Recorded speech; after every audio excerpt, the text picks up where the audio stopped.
How's it going, everyone? Welcome back to another Second Channel Harry video, and today I have a tier list video, and I'm really excited to be making this just because I finally have a new laptop that can handle me screen recording this while talking into my mic at the same time, and I want to do more of these videos in the future, but to start, I think we're going to do the 2024 Star Wars set rank list. So below here, we have all of the 2024 LEGO Star Wars sets. I have them in order.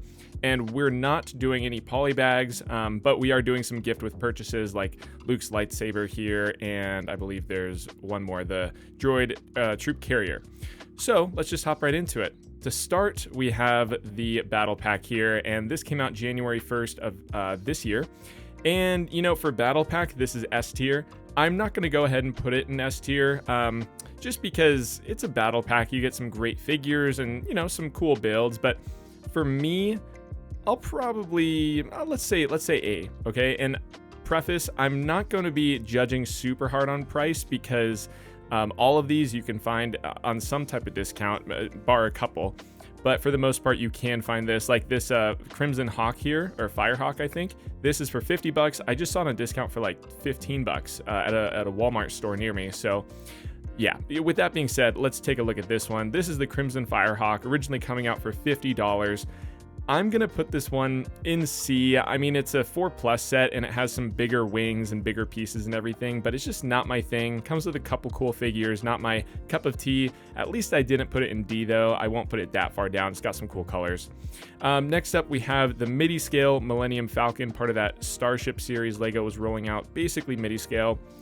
Let's see here. So this was for $85 and still is, but mini scale, it is not my cup of tea either. I love, you know, it's a set you can play with. This is all display, although I did put a light kit in this and it looks amazing.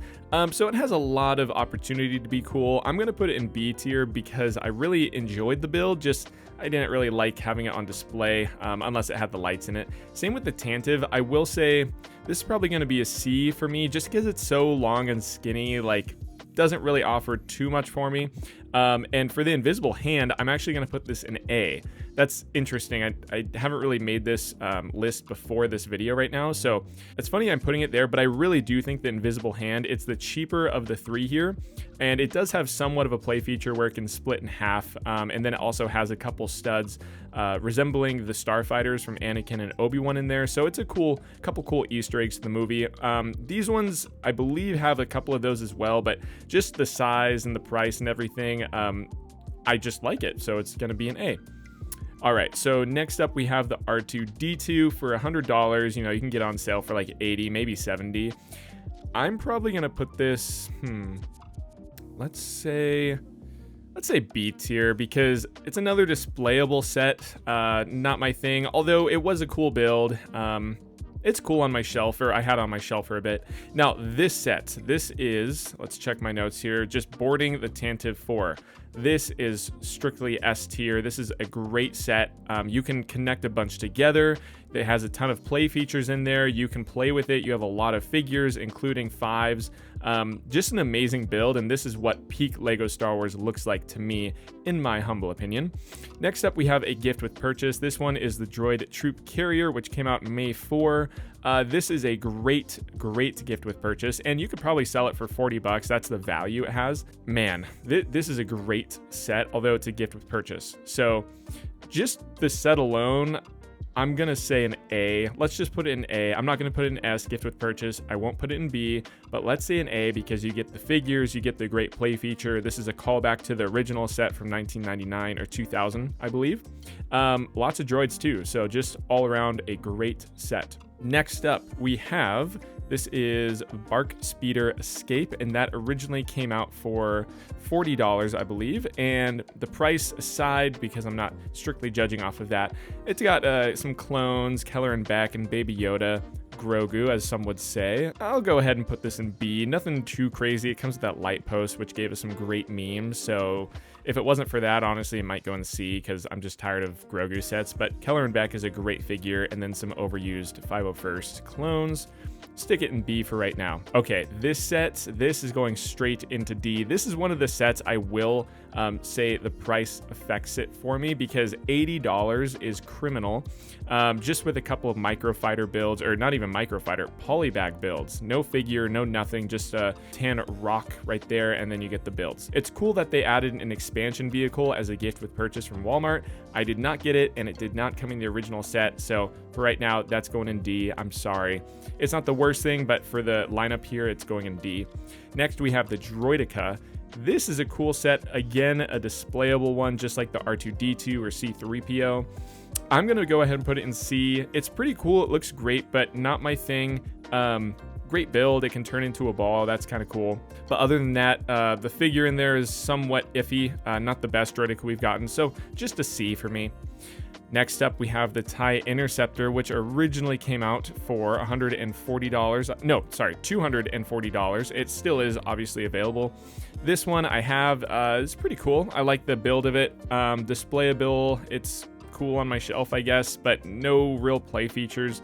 I'll go ahead and put it in B. Not a bad set at all. Next up, we have Darth Maul's Sith Infiltrator. You know me, I'm going to put this thing in A just because I do feel like it's a great model. It's smaller than before, although I believe it kind of equals out to the same pieces, the same similar minifigures. I know it has like one or two less than the past ones, but it kind of evens out with a lot of the older ones in terms of pieces and prices. So it's got some great play features. It's got a cockpit for Darth Maul, and then you can drop the droids there. You can open the wings. Really fun set to swoosh around. So going in A for me. Next up, we have the Paz Vizsla, no, we're getting ahead of ourselves, Ambush on Mandalore Battle Pack for $20. This thing is going straight into S tier. Okay. With that, I'm going to put this one in S tier as well. This is the Paz Vizsla and Moff Gideon battle. So these two sets together, I always give them praise because this is what peak Star Wars looks like to me as well, just like the Tantive boarding right now, because you can connect them together and then you get some great figures, some new molds here. Actually, I think there's like 3 new molds in this thing with the helmets alone, and then you get new Mandalorian figures. You get some great play features with the sliding door. These 3 are S tier sets to me. Now, the complete opposite of S tier, I'm going to put this X-Wing mech down in D. It's somewhat of a displayable thing. I mean, you have some play features. You can swoosh it around, I suppose. But this is not my thing at all. If there's any way I can tell LEGO to stop doing these, it's this video, and I'm just going to put it in D. So hopefully, I'm sorry, designers. It doesn't look bad at all. It's just the concept I'm not a fan of, just like the Mos Espa Pod Race diorama. Something I am a fan of is this Captain Rex Microfighter. The build and everything, it's whatever. I'll put it in B, but I do like what this did to the community. I love all the talking points it brought in. I love that it brought that Captain Rex minifigure from the expensive Venator down into here. I know it's not everyone's cup of tea, but it's definitely mine. I like what it did for the community there. Another S tier set. We're going with the Onyx Cinder. I know I'm not really giving you any hype before I put it there, but this is the S tier to me. It's got some great figures and a great TV show to boot. It's actually just going on right now as I'm, making this video. I think we're on like episode 5 or something. It's a great series so far, and it's really bringing me back to Star Wars along with the set. I'm going to keep this one in my collection. No trading to Bricks and Minifigs. This one is staying just because of what it means to me in my LEGO Star Wars journey. Okay, next up we have these buildable droids.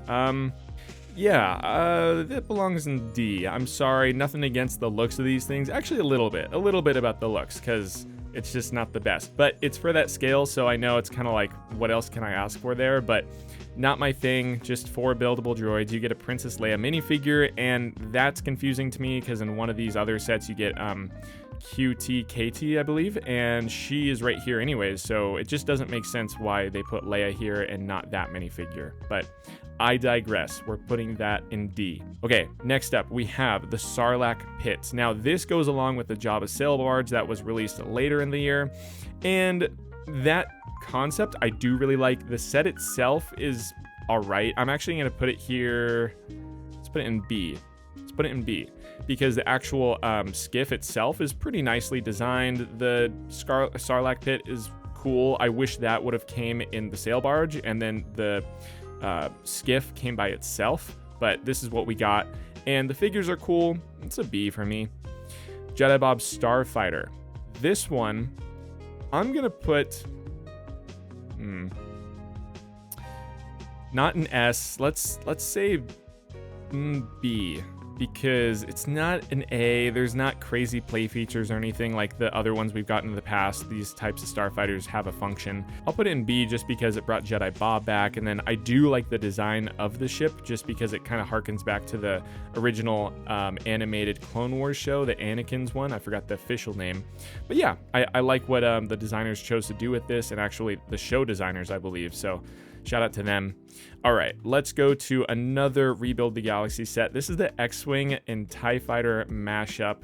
This I'm putting in C because the builds themselves are all right, but they're nothing revolutionary. I do not like this TIE Fighter look. I'm just not a fan. X-Wing is like whatever. I honestly forgot this set existed until looking up the sets to put in this video. So that's going in C. It's got some all right figures, I guess. So not D. C-3PO. Not D. I wouldn't say C. Let's go in B tier because I like all the gold and the design looks really cool. It looks sturdy. I like the silver leg in there. It has a C-3PO. That's pretty cool. And it's at this point, I just realized that I should be organizing these as well. Just depending on their actual ranking compared to each other. So give me 1 second. I'm going to just rank them real quick and then show you what I come up with. All right. I just rearranged a couple things. Basically for S tier, I kept boarding the Tantive 4. I guess this is so far the S tier set of the year, in my opinion, just because it includes everything it should. You can connect it to another set to make it bigger. You have the play features, minifigures, all the good stuff, some great figs. Onyx Cinder, because this is personally one of my favorite sets of the year, probably second favorite, obviously. And then the rest of the list you can see here, I just kind of dispersed them. All right, let's go to Ahsoka Duel on Peridia. This set is, I'm gonna put it in B. Let's put it, I'll put it above Jedi Bob just because the minifigures are outstanding. It's not good enough to put an A just because the build is lackluster, but it does have some cool play features, I guess. Yeah, let's keep it below the Sarlacc pit. So that looks like a good lineup. We'll keep that in B. Now let's go to the Dark Falcon. This I do not have myself. I'm kind of like over Millennium Falcons at this point because I've just seen so many. I've only had one in my life, and it was the 2019 one. But this one, it's cool. I'll give it for the color scheme. I'll put it at the top B spot just because I got to give it some credit for what it's doing, the great figures, different color scheme. That's everything I have been asking for from Lego Star Wars on my main channel, Brickmaster Harry. I make some videos talking about, you know, exploring the different things you can do with Lego Star Wars. You have an entire galaxy, and they really pulled this one off well with the colors and kind of what it represents. So top of the B, this Star Destroyer. Let's put in A. It's a great set. It's a fantastic set. It can open up. It has some great play features, lots of interior space. I'm gonna put it, I'll put it right beneath the battle pack here just because it's above the droid troop carrier. It's got amazing figures, a ton of them. Cal Kestis for the first time, carrying handle. I took this one to the skate park and it did not break for a while until I actually dropped it. So it's super sturdy. And then you can get this one on discount as well. I've seen a lot of people picking it up for cheaper than it is. I believe it's at $140. Yeah, that's an A tier set for me. Advent calendar. I'm gonna put this thing in C because I like advent calendars. It's better than all of these in my opinion. I could get this on sale for like 25 bucks. Anyone can, kind of like after it's been released a couple months after that, you know, you can get it, especially right now. I mean, after Christmas, if you still find any, you could probably get one for like 15 bucks. So not bad, fun mini builds, and then you get some figs in there. Okay, this one is the Imperial Dropship versus Rebel Scout Speeder, I believe. Yeah, I mean, this one's cool. Again, I think this one's gonna be, I'll put it in A tier. I'll probably put it at the end of A tier just because you get the two ships, you get some great army building figures, and then these two ships harken back to 2008 or 2007 battle pack, which was really cool, or different battle packs actually. So a combiner model, that looks great. End of A tier for me. Luke Skywalker gift with purchase. I am not a fan of these at all. I think I'll just put it at the top of the D category just because, I don't know, I would not put this in my collection. It holds its value really well, I suppose, because it's a gift with purchase, and I guess there's other lightsabers out there people might want. It's not my thing. Putting it at the top of D. And then finally, we have Jabba's Sail Barge. This came out at the end of the year. This is going for $500. I have this one. I'm going to be giving it away shortly. It's a great build. Don't get me wrong. I do love it. I love everything about it. It's got play features, display ability. You can take off all the walls. You can put them all on. There's a, a whole like interior, a great interior with some great figures, including Jabba himself. This one has to go in A. I wouldn't put it in S tier. I think it's going at the top of A though. I do really like it. It's got some great fabric pieces. The build was exceptional. It came together really quick, and it wasn't like overbearing at any point, even though it has repetitive walls and everything. It just felt great. So this is the Brickmaster Harry 2024 Lego Star Wars tier list video. If you like what I did here, if you agree, let me know in the comments. If you disagree, I'm sorry. I know this is probably crazy to a lot of you, but this is kind of just my opinion, and you can tell I favor playable sets over displayable, and I'm even surprised this invisible hand got up here in the first place. But yeah, I really do like it. I do like it better than this, and all these sets, like from bottom all the way to the top. This is like my 1-for-1 ranking right down the list. Take that as you will. I appreciate you all for liking, commenting, subscribing, watching, all that good stuff. Stay tuned for some more videos in the future just like this. Let me know what tier list videos you would like to see, what themes. I'll see you in the next video.